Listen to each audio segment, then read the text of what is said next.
नमस्कार दोस्तों, target with PS Parihar channel में आपका स्वागत है। आज की इस वीडियो में 3 प्रमुख सूचनाएं हैं। एक तो है इलाहाबाद हाईकोर्ट की भर्ती आरओ, एआरओ ग्रुप सी और ग्रुप डी की। दूसरी सूचना है यूपी ट्रिपल एससी की, आज एक नोटिस जारी हुई है। तीसरी सूचना है कि फिर से धांधली हो गई उत्तर प्रदेश में यूजीसी नेट सीएसआईआर एग्जाम में। 25 जुलाई का पेपर था, अभी छापा पड़ा थोड़ी देर पहले। बहुत बड़ी ब्रेकिंग न्यूज है, जरूर देखिएगा। चलिए शुरू करते हैं। ये इलाहाबाद हाईकोर्ट की ऑफिशियल वेबसाइट है, इसे आप लोग यहाँ पर देख सकते हैं। इस ऑफिशियल वेबसाइट पर यहाँ पर देख सकते हैं वैकेंसी पोजीशन। तो हाई कोर्ट की ऑफिशियल वेबसाइट में जितने भी रिक्त पद हैं, जितने भी पद होते हैं इलाहाबाद हाई कोर्ट में, सभी पदों के रिक्त पदों का जो विवरण है वो अपडेट किया गया है। आप यहाँ पर क्लिक करेंगे तो सभी भर्तियों के बारे में आपको जानकारी मिल जाएगी कि वर्तमान में इस समय कितने पद इलाहाबाद हाई कोर्ट में रिक्त हैं। ये जो अपडेट है ये 22 जुलाई तक का, ये देखिए 22 जुलाई की यहाँ पर डेट पड़ी हुई है और आज है 26 तारीख। तो यहाँ पर जो ऊपर आप देख रहे हैं ये जितने भी पद हैं, registrar, joint registrar, deputy registrar, इससे ज़्यादा मतलब नहीं है। सेक्शन ऑफिसर भी, ये पोस्ट भी, यहाँ तक जो है ये सीधी भर्ती नहीं आती है। सीधी भर्ती शुरू होती है आपकी यहाँ से। तो आरओ के बारे में गुड न्यूज़ है कि आरओ के जो पद हैं वो बढ़ गए हैं। आप लोग खुद यहाँ से देख सकते हैं, ये देखिए आरओ में जो टोटल आरओ होते हैं सृजित पद, सेंक्शनड पद हैं ये आरओ के 1416। इसमें से काम कितने लोग कर रहे हैं? 1044। खाली कितने पद हो गए हैं? 372 पद, आज की डेट में 372 पद। और इसका ग्रेड पे भी ज़्यादा होता है। और ये एआरओ से तो ठीक ही होता है, सीधी सी बात है। उतना वर्कलोड नहीं होता है जितना एआरओ को होता है। तो नीचे वाले को तो वैसे भी काम ज़्यादा रहता है। तो और एआरओ का अगर हम लोग देखें तो यहाँ पर सृजित पद है 468, काम कर रहे हैं 368, और सीधा सीधा जो 100 पोस्ट है 100, ये देखिए आप यहाँ पर ये 100 पोस्ट ये रिक्त है। तो टोटल जो वैकेंसी आपकी हो गई यहाँ पर ये 472 आरओ और एआरओ को लेकर के। कुछ पद ये लोग रोक लेते हैं, पूरे पदों पर कभी भर्ती नहीं दी जाती है। पता नहीं कौन सा मामला कोर्ट में चल रहा हो, कौन सा पुरानी भर्ती का आ जाए आरक्षण को लेकर के, मृतक आश्रित वगैरह के लिए भी तो थोड़ा बहुत अंतर रहेगा। लेकिन लगभग आप यही मान करके चलिए कि 400-450 के आसपास ये दोनों पोस्ट आपको देखने को मिलेंगी। और ऐसी भर्ती आती है, बहुत ज़्यादा भर्ती नहीं आती है ग्रुप डी ग्रुप सी के तरीके से कि 2500, 3000, 4000 ऐसी नहीं आती है। इतनी पदों पर भर्ती आती है और इसमें बहुत ज़्यादा मारकाट होती है। बहुत ज़्यादा कंपटीशन होता है इलाहाबाद हाईकोर्ट की भर्ती में। और इसका कुछ भी नहीं कहा जा सकता है कट ऑफ वगैरह को लेकर के। आपने लिखित में अच्छा किया, टाइपिंग में बाहर हो गए, फॉर्मेटिंग में बाहर हो गए, टाइपिंग में भी बहुत अच्छा किया, लिखा भी बहुत अच्छा है, आप कुछ गलती कर दी है तो बाहर हो गए। तो बहुत सारा उलटफेर होता है। पिछली बार भी बहुत सारा उलटफेर हुआ था। हम अभी और देखेंगे नीचे और कौन कौन से पद रिक्त हैं। कंप्यूटर असिस्टेंट का भी 60 पद यहाँ पर सृजित है, 42 लोग काम कर रहे हैं, 18 पद इसके भी रिक्त हैं। कंप्यूटर असिस्टेंट का प्रमोशन होता है एआरओ में। इसके बाद में कुछ और पद हैं और मेन पद है ये एपीएस और पीएस, जिसका विज्ञापन आप लोगों को सबसे पहले देखने को मिल सकता है। तो यहाँ पर प्राइवेट सेक्रेटरी ग्रेड फर्स्ट के 92 पद रिक्त हैं इस समय। और एपीएस के जो पद हैं वो 88 रिक्त हैं। ये प्राइवेट सेक्रेटरी जो कैडर होता है उसका पद है, ठीक है। और इसमें से एक एपीएस का और पद एनएस कैडर में, और 29 पोस्ट आपको यहाँ पर भी देखने को मिलेंगी। ये देखिए ये 29 पोस्ट ये है।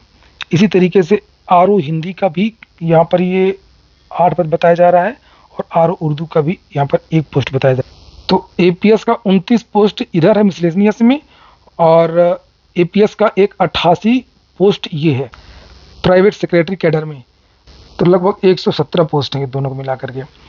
तो उन विद्यार्थियों के लिए अच्छा है जिनको स्टेनो वगैरह आती है, शॉर्ट हैंड आता है, इंग्लिश वाला टाइपिंग आती है, और इन विद्यार्थियों का इंतजार जल्द समाप्त हो सकता है। और वहीं पर अगर हम बात करें आरओ और एआरओ की, तो आरओ एआरओ के लिए अभी भी विद्यार्थियों को इंतजार करना होगा। अभी इसी महीने 14 तारीख को बेंच सेक्रेटरी वाला जो है एग्ज़ाम हुआ है, कुछ प्रमोशन का इनका चल रहा है, और कुछ एनटीए को लेकर के भी चीज़ें हैं। एनटीए कुछ बदलाव वगैरह के बारे में भी दबाव है, जिसकी वजह से अभी आरओ में देरी लगेगी और एआरओ में थोड़ा सा देरी लगेगी, ठीक है। तो और हाईकोर्ट की भर्ती के बारे में एग्जैक्ट जानकारी दुनिया में कोई ना बता पाएगा।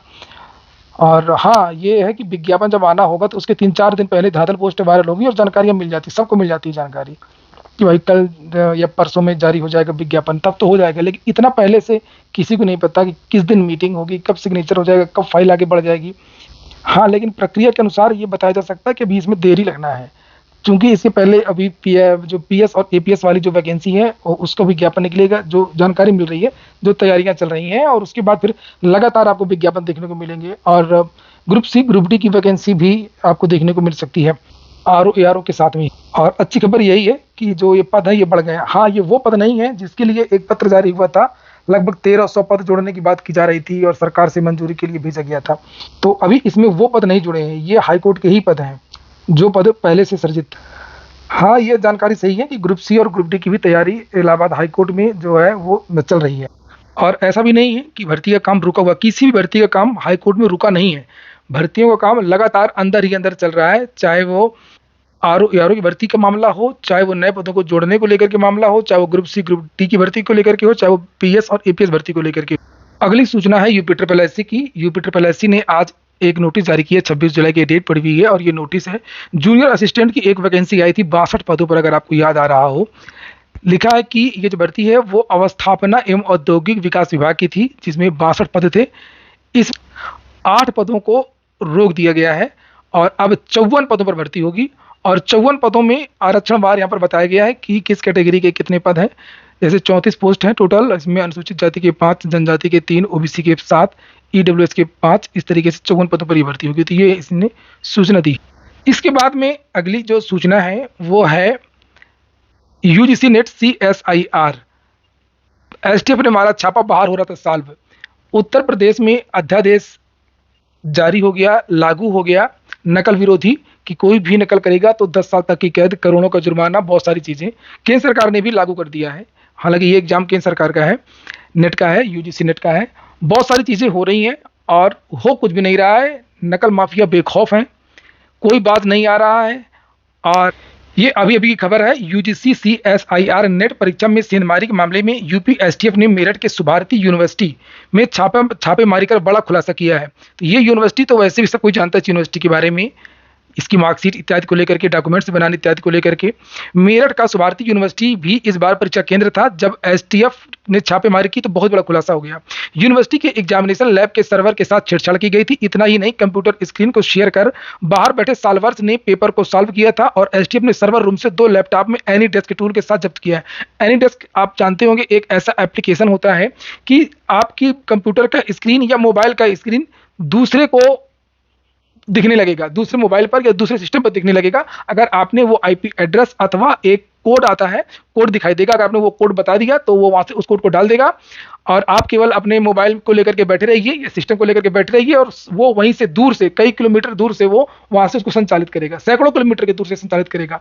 बड़ी बड़ी कंपनियां, बड़े बड़े लोग इसका सही उपयोग भी करते हैं, लेकिन इस सॉफ्टवेयर का दुरुपयोग होता है ज्यादातर इस तरीके से। तो एनी डेस्क टूल के माध्यम से यहाँ पर बाहरी लोगों को एग्जाम में नकल करवाई जा रही थी। इसीलिए मैं हमेशा विरोध करता हूं कि एग्जाम कभी भी ऑनलाइन तो होना ही नहीं चाहिए। अगर ये पुलिस एसटीएफ को तो किसी ने बता दिया गुप्त सूत्रों ने कि ऐसी ऐसी चीजें यहाँ पर होती हैं, तो उन्होंने छापा मारा तो कंप्यूटर में वो मिल गया एप्लीकेशन और इन्होंने पकड़ लिया। और जब जांच होती है तो कई चीजें निकल करके अभी और भी चीजें निकलेंगी। लेकिन मान लीजिए कि अगर ये पुलिस एसटीएफ यहाँ पर छापा नहीं मारती, मुखबिरी नहीं होती, तो जो बाकी के विद्यार्थी जो एग्जाम दे रहे हैं उनको तो पता ही नहीं चलता। ऑफलाइन में तो पता चल जाता है भाई। पुलिस के पेपर भी इसीलिए रद्द हुआ आरओ का, क्योंकि ये वायरल हो गया, कुछ ऐसे लोगों के पास पहुंच गया जो परीक्षा के विद्यार्थी नहीं थे, उन्होंने हंगामा कर दिया, बवाल हो गया। और ये देखिए ऑनलाइन में क्या क्या होता है ये सभी को पता है। आपको ये जान करके हैरानी होती होगी कि हमेशा ऑनलाइन जो भी परीक्षा होती है उनकी कट ऑफ ज़्यादा क्यों जाती है, चाहे वो हाई कोर्ट की एग्जाम्स हों या दरोगा के एग्जाम्स हुआ यूपी में या अन्य भर्तियों के एग्जाम। तो यही सब चीज़ें होती हैं, किसी को कुछ नहीं पता चलता है कि कौन खेल कर रहा है। जहाँ पे एग्जामिनेशन सेंटर है वहाँ के लोगों ने उसका आईपी एड्रेस बाहर भेज दिया, उसने वहाँ से खोल लिया, बैठ बैठे सॉल्व कर दिया, आपको कुछ पता ही नहीं चला, काम हो गया। तो यहाँ पर देखिए लिखा है कि शुक्रवार को, जब शुक्रवार यानी कि आज छापेमारी की, तो इस दौरान एग्जामिनेशन लैब के सर्वर रूम से लोकल एरिया नेटवर्क के लैन के जरिए एक्स्ट्रा एडमिन कंप्यूटर कनेक्ट मिला और सर्वर रूम में 2 लैपटॉप मिले, जिसमें AnyDesk remote access tool भी मिल गया। एग्जाम कराने वाले एक कर्मचारी से मोबाइल मिला, मोबाइल में 4 छात्रों के नाम, रोल नंबर और उनके सिस्टम का आईपी एड्रेस मिला। इसी बात मैं आपसे कर रहा था, आईपी एड्रेस को सेंटर के बाहर एक व्यक्ति को शेयर किया गया था, जिससे इन अभ्यर्थियों का स्क्रीन शेयर किया गया था और इनके प्रश्न पत्र को बाहर से सॉल्व करके हल कर रहे थे। 25 जुलाई को भी पहली और दूसरी पाली में हुए एग्जाम में 11 अभ्यर्थियों के नाम मोबाइल की डिलीट फाइल से मिल गए। तो इस तरीके से नकल करवाई जाती है, ये पकड़ गए हैं।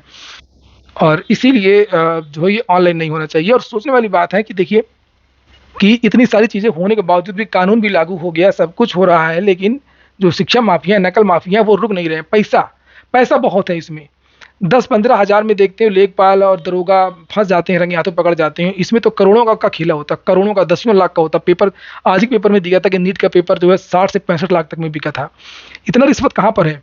और दूसरी बात कि कानून भी तुरंत ज़मानत हो जाती है और मामला बाद में रफ़ा-दफ़ा हो जाता है। इनके पास पैसा भी बहुत होता है, ये लोग मैनेज भी कर लेते हैं। अच्छे से बड़े-बड़े वकील हायर कर लेते हैं। तो आप लोग कमेंट बॉक्स में बताएँ कि नकल रोकने के लिए क्या करना चाहिए और क्या बेहतर विकल्प हो सकता है? ये हो गया आज का वीडियो। पूरा वीडियो सुनने के लिए बहुत-बहुत धन्यवाद।